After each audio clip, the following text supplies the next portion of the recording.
US general claimed the UK no longer has a top-tier fighting force. I'm not going to sort of say, look over here, look at the red arrows, troop of the colour. I'm going to actually say, that's what's going on behind the scenes, and we're going to try and fix it.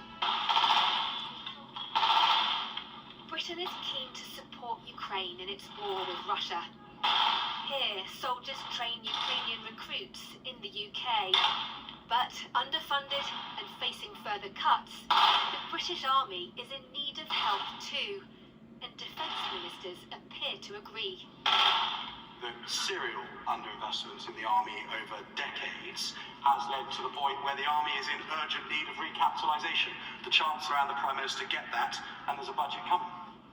His boss knows there are challenges, but says he has a plan to reverse the decline.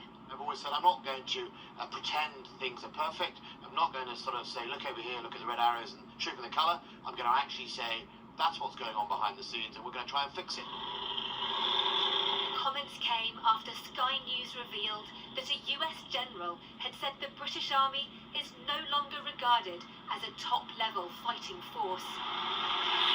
Opposition politicians were scathing about the downgrade, even though past Labour governments were also to blame. A Labour government will put as its first priority keeping our country safe, and we will do what is required. It says that back in 2020, the government injected an extra £16 billion into defence.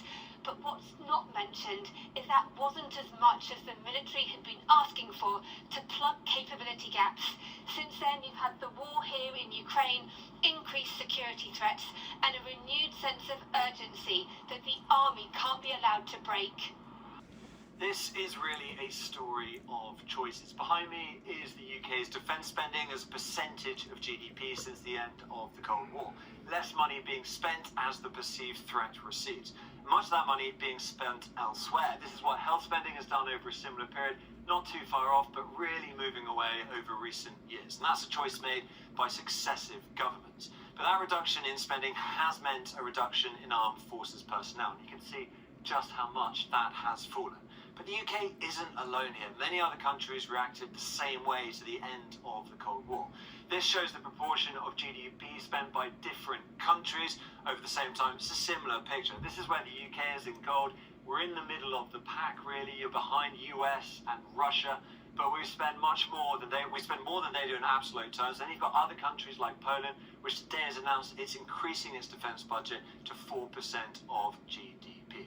The question is, what do we spend that money on? And this is the equipment plan for the Ministry of Defence, what they're going to spend money on the next 10 years. Nuclear deterrent is the biggest one. Then you've got the Royal Air Force.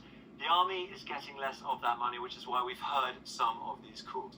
And this comes back to the integrated review, this idea of a global Britain and tilt to the Indo-Pacific. And for that sort of strategy, you need new equipment, best exemplified by the Queen Elizabeth class carriers. Two of them delivered at a huge cost, £6.4 billion, to project power across the seas. Now, some experts have said that's putting money in the wrong place. They're expensive sitting ducks for anti-ship missiles. But land-based systems often have a similar problem. Compare those air carriers to the Ajax armoured vehicle. The MOD signed a contract for £5.5 billion for 589 vehicles. Supposed to come into service in 2017, but they have been plagued by technical problems around noise and vibration, and we are still waiting on that. And Ajax is just one, albeit a giant program. The Public Accounts Committee has said the Ministry of Defence's entire procurement program is broken. So there is a lot of money, more than nearly every other country on the planet, and a lot of it is not being spent well.